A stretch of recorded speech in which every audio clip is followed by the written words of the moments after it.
film Beautiful Mind. Beautiful Mind dinobatkan menjadi salah satu film terbaik sepanjang masa.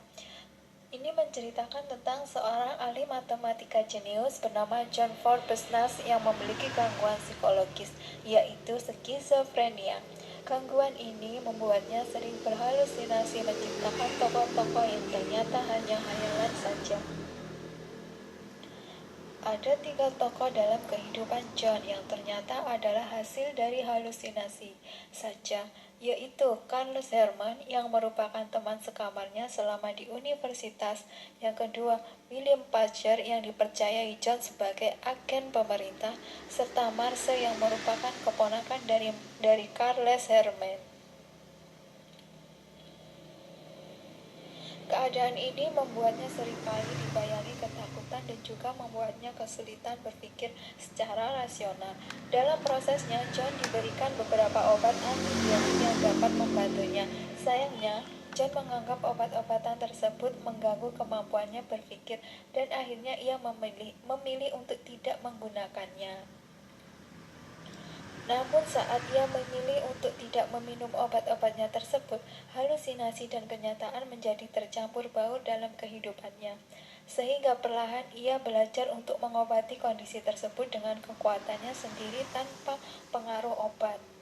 Didukung oleh istrinya, ia akhirnya mampu membedakan antara manusia nyata dan tokoh-tokoh yang hanya ada dalam halusinasi saja. Ia pun akhirnya menyadari bahwa teman-teman dalam hayalan sama sekali tidak bertambah tua, dan seiring berjalannya waktu, ia juga belajar untuk menjalani hidup normal dengan mengabaikan keberadaan tokoh-tokoh yang ada dalam halusinasinya. Pada akhirnya, dengan kemampuannya, John berhasil meraih penghargaan Nobel pada tahun 1994 di usia yang sudah terbilang senja. Dan hingga saat ini konsep ekonomi kontemporer yang ia temukan masih terus digunakan dan dipelajari. John selalu berusaha dan gigih. John merasa bahwa dirinya adalah seorang agen mata-mata yang mendapat tugas untuk memecahkan kode rahasia yang dikirim tentara Soviet. Meskipun keseluruhan tugas itu ternyata merupakan bagian dari halusinasi yang ia miliki, namun John selalu berusaha secara maksimal. Mendekati bagian akhir film, Anda melihat bagaimana ruang kerja John penuh dengan coret-coretan dan juga petunjuk-petunjuk menyelesaikan kode yang sedang ia coba pecahkan dengan sekuat tenaga dan seluruh kemampuannya. Kegigihan John ini bukan hanya ia lakukan saat memecahkan kode halusinasinya. Ia juga sangat gigih saat melakukan penelitian hingga menemukan konsep ekonomi kontemporer yang mengantarnya mendapatkan hadiah Nobel.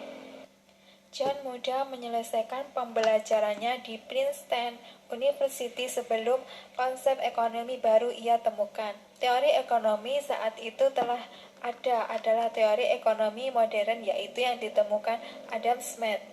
Namun obsesinya terhadap matematika mengantarkannya menemukan konsep ekonomi baru dan berani mengemukakannya sehingga ia bisa meraih hadiah Nobel.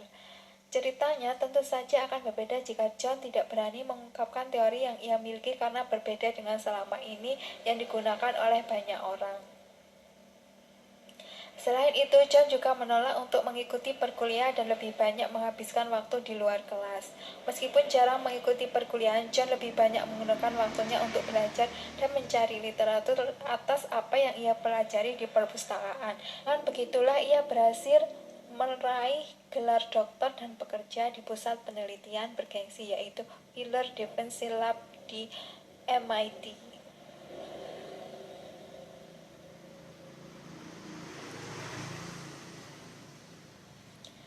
Skizofrenia yang John miliki seringkali mengganggu dalam kehidupan aktivitas dan membuatnya merasakan takut dalam hal-hal yang tidak nyata.